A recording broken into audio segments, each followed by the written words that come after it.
औद्योगिक क्रांतीपर्यंत शेती हे बहुसंख्य लोकांचे उपजीविकेचे साधन होते. जागतिक लोकसंख्येतील झपाट्याने होत असलेल्या वाढीबरोबर शेतीच्या पद्धती अन्नाच्या वाढत्या गरजांनुसार बदलत गेल्या. हरितक्रांतीने तर जगाला जास्त अन्नाच्या उत्पादनाची मुभा दिली. जमिनीतील सुधारणा, खते व कीटकनाशकांसारखे सर्व कृत्रिम पदार्थ आणि शेती सामुग्री या कलाकृतींमुळे नैसर्गिक पर्यावरणात बदल घडून आला आणि शेतीवरील पर्यावरणीय परिणाम हे नैसर्गिक अधिवासाचे शेतजमिनीत रूपांतर यापासून वायू प्रदूषण, जलप्रदूषण व मृदा प्रदूषण आणि जैविक वैविध्याचा ह्रास यासारख्या स्वरूपामध्ये दिसून येऊ लागला. त्यामुळे सध्याच्या स्थितीला गरज आहे ती शाश्वत शेतीची, कारण शाश्वत शेती ही निसर्ग आणि पर्यावरणपूरक अशी शेती आहे. शाश्वत शेती म्हणजे काय तर परिसंस्था व मानवी आरोग्य यांची हानी न करता अन्नधान्य पिकवणे म्हणजे शाश्वत शेती होय. तर अशा या शाश्वत शेतीचे जैवभौतिक, आर्थिक, सामाजिक व पर्यावरणीय असे अनेक पैलू आहेत की ज्यामध्ये शेतीतील कामे करताना पिकांच्या उत्पादनावर दूरगामी परिणाम होऊ नये हे अपेक्षित आहे.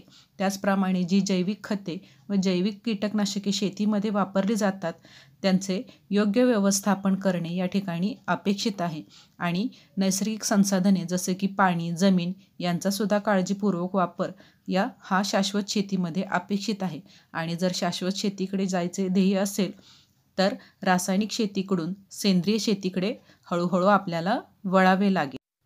त्यासाठी प्रथमतः आपण सेंद्रिय शेती म्हणजे काय याविषयी जाणून घेऊया.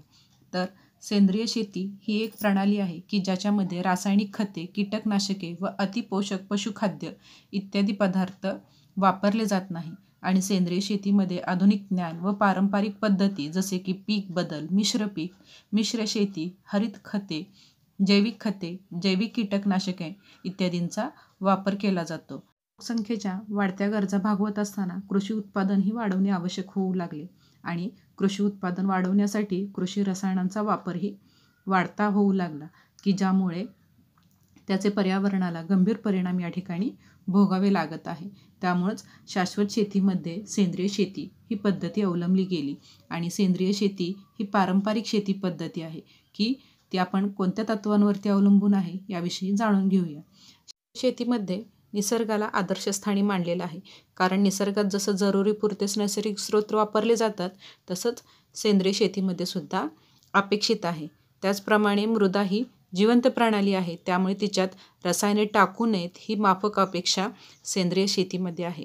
त्याचप्रमाणे मृदेत असलेली सेंद्रिय खते व तिची सुपीकता वाढवतात, म्हणून कोणत्याही परिस्थितीत त्यांचे रक्षण करावे व जतन करावे हे तत्त्व सेंद्रिय शेतीमध्ये अवलंबले गेलेले आहेत.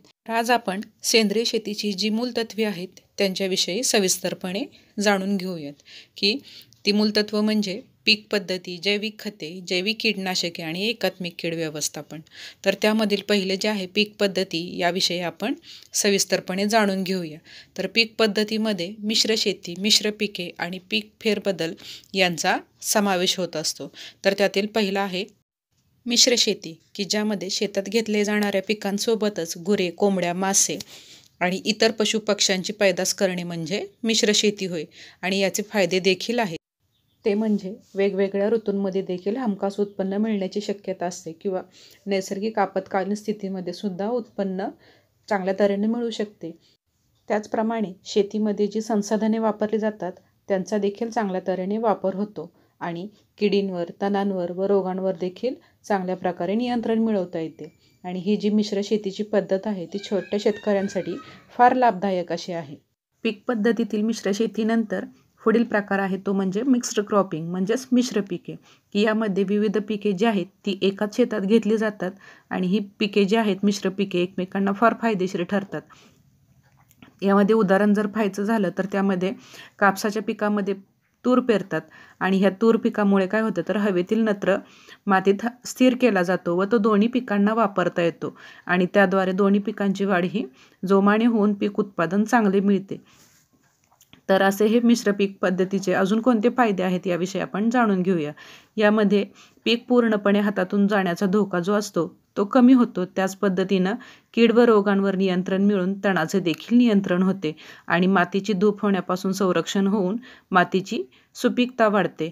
म्हणजे ही पूर्णपणे पर्यावरणपूरक अशी मिश्र पिकांची पद्धत आहे. यानंतर पुढील प्रकार आहे तो म्हणजे पीक फेरबदल म्हणजेच क्रॉप रोटेशन, की यामध्ये एकदल पिके आहेत ती त्याच ठिकाणी पुन्हा घेतल्यामुळे जमिनीतील पोषक द्रव्ये कमी होतात.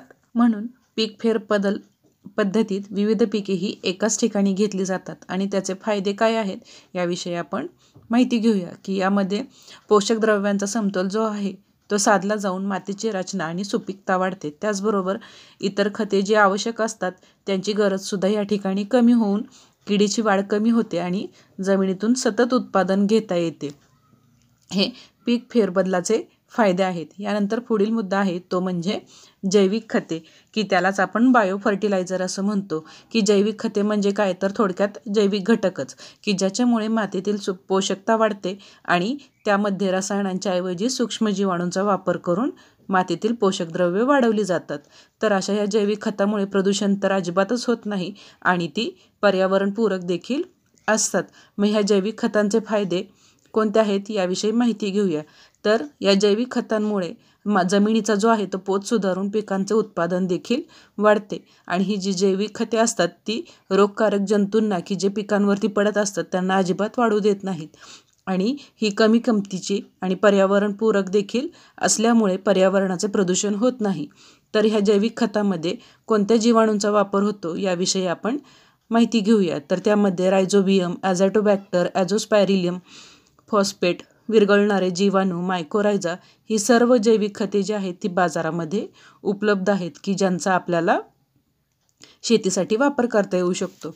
यानंतर जैविक खतांप्रमाणेच पुढील मुद्दा आहे तो म्हणजे बायोपेस्टिसाइड्स म्हणजे जैविक कीटकनाशके, की ही जैविक कीटनाशके जी आहेत ती प्राणी, वनस्पती, जीवाणू आणि काही खनिजे अशा नैसर्गिक साधनांपासून बनवली जात असतात. भारतामध्ये तर कडुलिंबापासून बनवलेले जैविक कीटनाशक हे सर्रास वापरले जाते. यामध्ये कडुलिंबाचा गाभा, त्याची पाने व त्याच्या बियांपासून हे अर्क जैविक कीटनाशक म्हणून वापरले जाते. त्याचप्रमाणे काही शेतकरी हे तुळस, पुदिना, झेंडू, गवती चहा यांपासून देखील कीटनाशक वापरत असतात. तर या कीटनाशकांचे फायदे कोणते आहेत हे आपण जाणून घेऊयात. तर रासायनिक कीटनाशकांपेक्षा ही कीटनाशके कमी विषारी आहेत आणि ज्या किडीसाठी ही कीटनाशके बनवली आहेत त्यावरच ती परिणाम करतात. तर केमिकल पेस्टिसाइडचा परिणाम हा पक्षी, कीटक व सस्तन प्राणी यांच्यावरती देखील गंभीर प्रमाणात होत असतो आणि जैविक कीटनाशके ही रासायनिक कीटनाशकांच्या तुलनेत कमी प्रमाणात वापरून ही प्रभावी ठरतात व त्यांचे लवकर विघटन होऊन प्रदूषणही होत नाही. तर रासायनिक कीटकनाशकांचे परिणाम जे आहेत ते प्रभावी दुष्परिणाम की दीर्घकालीन प्रभावी दुष्परिणाम आपल्याला पाहायला मिळून आलेले आहेत. यानंतरचा पुढील मुद्दा आहे तो म्हणजे जनुकीय सुधारित पिके. यालाच आपण जेनेटिकली मॉडिफाईड क्रॉप म्हणजेच GM पिके देखील म्हणतो. की या जनुकीय सुधारित पिके ही अशा तंत्रज्ञानाचा वापर करून तयार केलेली आहेत की ज्यात वनस्पतीच्या जनुक संचयामध्ये विशिष्ट जनुकांचा समावेश केला जातो आणि नंतर ही वनस्पती ऊती संवर्धन पद्धतीने वाढवली जातात म्हणजे टिश्यू कल्चर टेक्निकनेही वाढवली जातात. यामध्ये विशिष्ट जनुकाचा समावेश असलेल्या या वनस्पती उपयोगी असतात कारण काही कीटक व रोग यांना त्या प्रतिकार करतात की ज्यामुळे रासायनिक कीटकनाशकांचा वापर बऱ्याच अंशी कमी होतो. परंतु जनुकीय सुधारित पिकांचे काही तोटेही आहेत ज्याचा विचार ते वापरताना आपण करणं गरजेचं आहे. यामध्ये एक पुस्तकामध्ये तुम्हाला माहीत आहे का या सदराखाली एक उदाहरण दिलेलं आहे की याच्यामध्ये बीटी कॉटन हे आता तर हे सर्वांना परिचयाचं झालेलं आहे की कापूस हे तंतुमय पीक जे आहे ते जागतिक बाजारपेठेमध्ये याला मोठं मागणी आहे की याच्यामध्ये भारतात तर 162 प्रजातींचे कीटक हे कापसाच्या वेगवेगळ्या टप्प्यावर हल्ला करत असतात. त्याच्यामध्ये बोंडअळी हे कापसाचे सर्वात जास्त नुकसान करणारे आहेत. त्यामुळे गेल्या 15 वर्षात जे आहे ते कापसाच्या पिकांचे वारंवार व नियमितपणे होणारे नुकसान जे आहे ते बोंडअळीमुळेच होते. त्यामुळे मागणी इतकी असताना उत्पादन कमी होणं याच्यामध्ये फार मोठा तोटा आहे. तर ह्या किडीला जे आहे ते प्रादुर्भाव याचा कमी करण्यासाठी वेगवेगळी कीटकनाशके वापरली जातात. तरी त्या ठिकाणी वेगवेगळ्या गंभीर समस्या निर्माण होतात. म्हणजे जसं की एका किडीला मारण्यासाठी आपण प्रतिबंध केलेला आहे त्या ठिकाणी आपल्याला दुय्यम कीटकांचे पुनर्प्रकटीकरण किंवा कीटकनाशकांच्या अतिवापरामुळे पर्यावरणाचे प्रदूषण होणे इत्यादी समस्यांना सामोरे जावे लागते. त्यामुळे या पार्श्वभूमीवर पूर्वी ज्या देशांमध्ये बीटी कापूस वापरला गेला तेथे तो उपयोगी ठरला आहे. पण आता हे बीटी कापूस म्हणजे आहे तरी काय याविषयी आपण जाणून घेऊया. तर बीटी हे मातीमधील एक जीवाणू आहे की ज्याचे नाव बॅसिलस थुरिंजेनेसिसचे लघुरूप म्हणून ओळखले जाते. तर हा जीवाणू जो आहे तो एंडोटॉक्सिन नावाचे प्रथिन तयार करतो आणि ही प्रथिने काही कीटकांसाठी अतिशय विषारी असतात. ही प्रथिने आळ्यांच्या आतड्यातील इपिथेलियम नावाच्या ऊतींवर क्रिया करून आळ्यांना मारतात आणि जेव्हा हे जणू कापसाच्या झाडात घातले जाते त्यावेळी ते विषारी प्रथिने तयार करते आणि कीटकांचा नाश करते. म्हणजे वेगळी कीटकनाशक फवारण्याची या ठिकाणी गरज लागत नाही.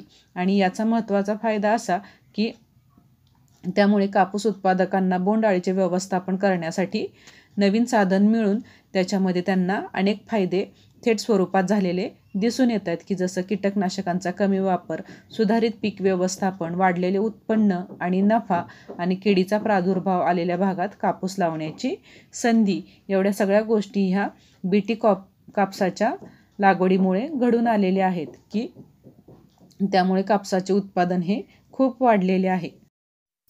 यानंतर आपण एकात्मिक कीड व्यवस्थापन याविषयी जाणून घेऊया, म्हणजेच इंटिग्रेटेड पेस्ट मॅनेजमेंट. तर एकात्मिक कीड नियंत्रणाच्या या पद्धतीची वैशिष्ट्ये पुढीलप्रमाणे आहेत की या पद्धतीमध्ये किडीचा नायनाट करण्यापेक्षा त्यावर नियंत्रण मिळवण्यावर लक्ष केंद्रित केले जाते की जेणेकरून पूर्ण नायनाट करण्याच्या प्रयत्नात पर्यावरणाचे नुकसान जे होत असते ते होऊ नये आणि जो होणारा खर्च आहे त्याच्यावरही नियंत्रण मिळवता यावे. तर किडीचे प्रमाण किती स्वीकारायचे यामध्ये हे ठरवले जाते व त्याच्या बाहेर प्रमाण वाढले तर उपाययोजना केली जाते. यामध्ये प्रत्येक ठिकाणच्या हवा, पाणी व मातीला योग्य अशा बियाणांची निवड केली जाते व कीड नियंत्रणासाठी किडींचे नैसर्गिक भक्षक वापरले जातात आणि किडींचे नियमित निरीक्षण करून त्याची नोंद ठेवली जाते. यामध्ये कीटक पकडण्यासाठी यंत्रे, गंध, सापळे, हाताने वेचणे व जैविक कीटनाशक इत्यादींचा वापर यामध्ये केला जातो की आता तुम्हाला दाखवलेले जे आहेत ते वेगवेगळ्या पद्धती या ठिकाणी वापरल्या जातात. तर एकात्मिक कीड नियंत्रण म्हणजे इंटिग्रेटेड पेस्ट मॅनेजमेंट ही एक पर्यावरणपूरक पद्धत आहे की ज्याच्यामध्ये रासायनिक कीटनाशकांचा उपयोग बराच कमी केला जातो किंवा पूर्णतः त्याच्यावरती बंदी आणली जाते आणि हे सर्व जैविक घटकांच्या आधारे हे पेस्ट मॅनेजमेंट केले जाते. एकात्मिक कीड व्यवस्थापनाच्या या ज्या पद्धती आहेत त्या पूर्णतः पर्यावरणपूरक आहेत की ज्या निसर्गाचा समतोल राखून आपलं कार्य पार पाडत असतात. पण आपण जी सवय लावून घेतलेली आहे की रासायनिक कीटनाशकांचा आपण वापर करायला इतकं सोपवलेलं आहे की या पद्धती वापर आपण त्याचे पर्यावरणावरती किंवा निसर्गावरती कोणते गंभीर परिणाम होत आहेत याविषयी जाणूनच घेत नाही. तेव्हा आपण या रासायनिक कीटनाशकांचे निसर्गाबरोबरच मानवी आरोग्यावर होणारे परिणाम याविषयी जाणून घेऊया. तर किडींचा प्रादुर्भाव रोखण्यासाठी जी काही आपण कीटनाशकं वापरत असतो त्या कीटनाशकांच्या विरोधात त्या किडींमध्ये 5 ते 10 वर्षात जनुकीय प्रतिकारक शक्ती तयार होत असते, म्हणजे इम्युन पॉवर तयार होत असते आणि ही कीटकनाशके पुन्हा वापरण्यासाठी निष्प्रभ होत असतात. त्यामुळे किडीच्या नैसर्गिक भक्षकांचा या ठिकाणी नाश होत असतो आणि जी काही आपण कीटकनाशके वापरत असतो त्या वापरलेल्या कीटकनाशकांपैकी फक्त 2% किंवा त्यापेक्षा कमी किडींपर्यंत पोहोचत असते आणि उरलेले सर्व कीटकनाशक जे आहे ते हवा, पाणी, माती व अन्न यांना प्रदूषित करत असते. तर या कीटनाशकांच्या फवारणीने उपद्रवी किडीच्या बरोबरच मानव व इतर उपयुक्त प्राण्यांवरही रासायनिक कीटनाशकांचा परिणाम होत असतो आणि दरवर्षी जगभरात शेतावर काम करणारे कामगार व त्यांची मुले कीटनाशकांच्या निष्काळजीपणे हाताळल्यामुळे बाधित होत असतात. त्याचबरोबर शेतातून काढलेल्या धान्यात सुद्धा कीटनाशक राहत असते व हे अन्न साखळीत प्रवेश करत असते. तसेच अशा कीटनाशकांचे अंश खूप काळ विघटन न होता राहतात आणि ते आपल्या अनुवांशिक वृद्धीमध्ये दिसून येतात व आपण खात असलेल्या अनेक पदार्थांमध्ये कीटकनाशकांचा समावेश जो आहे तो नोंदवला गेलेला आहे आणि याचा परिणाम जो आहे तो प्राणी आणि पक्षी यावर गंभीर परिणाम त्याचा झालेला दिसून येत असतो.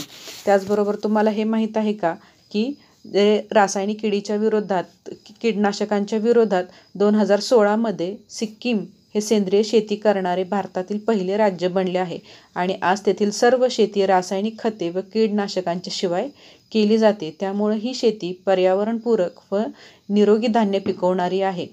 त्यामध्ये 1,90,000 एकरांवरची जमीन ही सेंद्रिय म्हणून प्रमाणित केलेली आहे आणि कंपोस्ट खत तयार करण्यासाठी हजारो खड्डे तयार केले आहेत.